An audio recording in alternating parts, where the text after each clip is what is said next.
Can someone stop Real Madrid from taking the first title in the Super Leagues?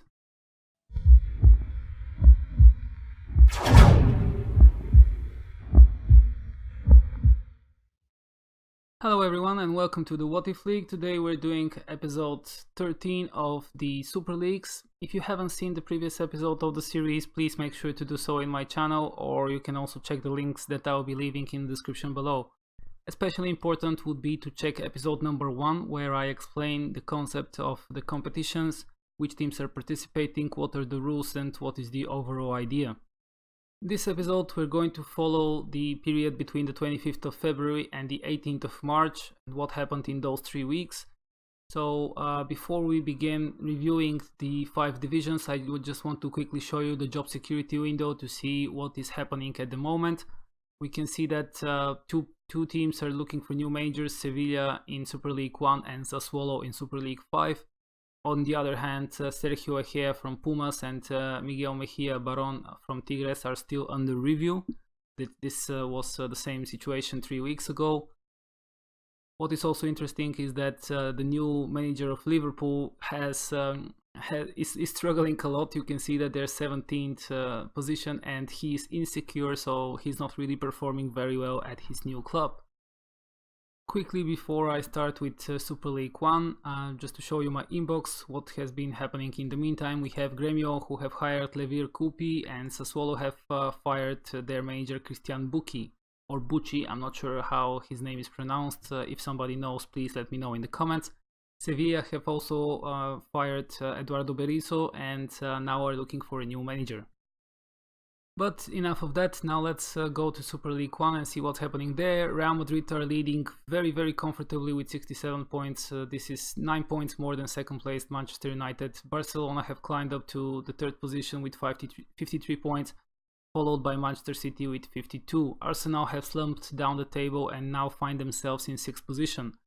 In the bottom of the table we see Benfica, Porto and Roma. So Benfica and Porto, 2 Portuguese teams, are struggling here. Liverpool are on level with Benfica, 30 points each, but have slightly better goal difference, which is keeping them out of the relegation zone for the time being. We can see that Bayern Munich's progress has been halted and now they find themselves in 8th position, just 1 position above Paris Saint-Germain. It would be very interesting to see how these teams finish the season and whether they manage to climb up even more, because if you remember in the beginning of the series they were struggling a lot and they were very close to the relegation zone, with Paris Saint-Germain even being in the relegation zone for several turns. Moving down to Super League 2, where Valencia is leading this division with 57 points, which is on par with Monaco, 2nd place Monaco, but Valencia have 7 goals better goal difference. Both teams are 3 points above Santos and 4 points above French Olympique Lyon. In the bottom of the table we find Grêmio, Corinthians and Ajax. So the same teams are there, nothing has changed significantly. They're still struggling to find consistency, at least to find consistency, accumulating more points. And I'm not really sure anymore that they would be able to save themselves out of relegation, especially the Dutch Ajax. They really seem to be struggling and are 7 points behind 17th place Zenit, which is not a good situation to be in just seven rounds before the end of the season.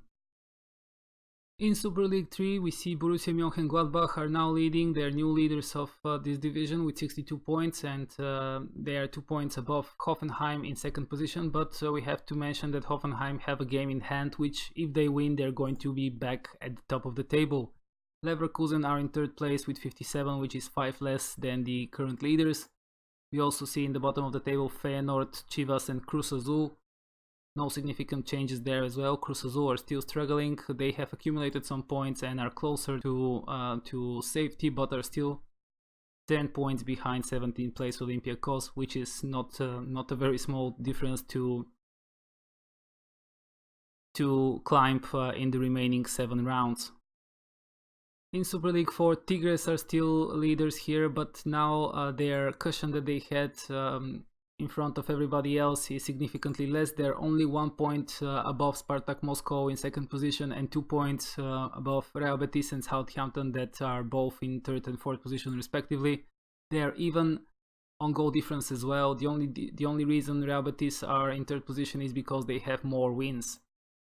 So this would be very interesting until the very end, who is going to be the champion of Super League 4. We see that 4 teams have realistic chances to do that. In the bottom of the table here we find Anderlecht, Red Bull Salzburg and Pumas.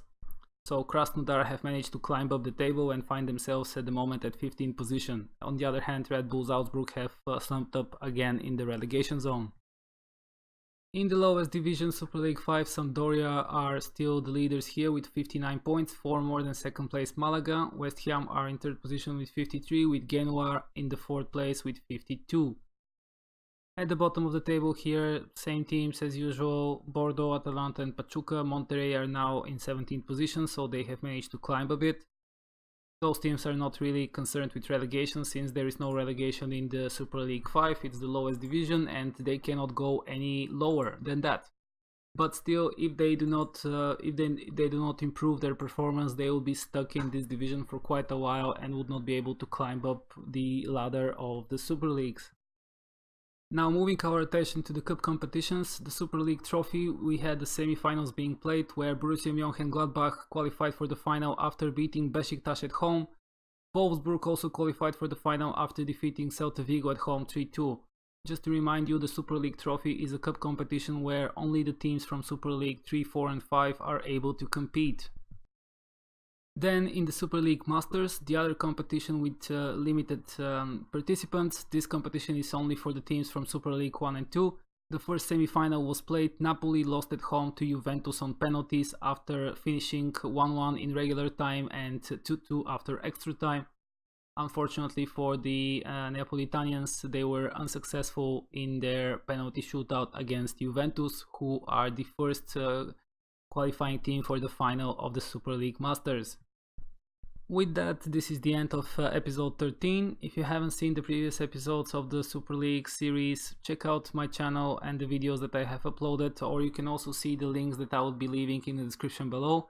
Don't forget to like this video and subscribe if you haven't already, that way you're going to receive notifications for when I upload new videos. In the meantime, you can also check out my social media, links will be provided in the description below. Let me know what you guys think about the Super Leagues and this episode in specific. I would love to hear from you in the comments if you want me to focus on something something in more details, maybe a team or the transfers or performance of certain players.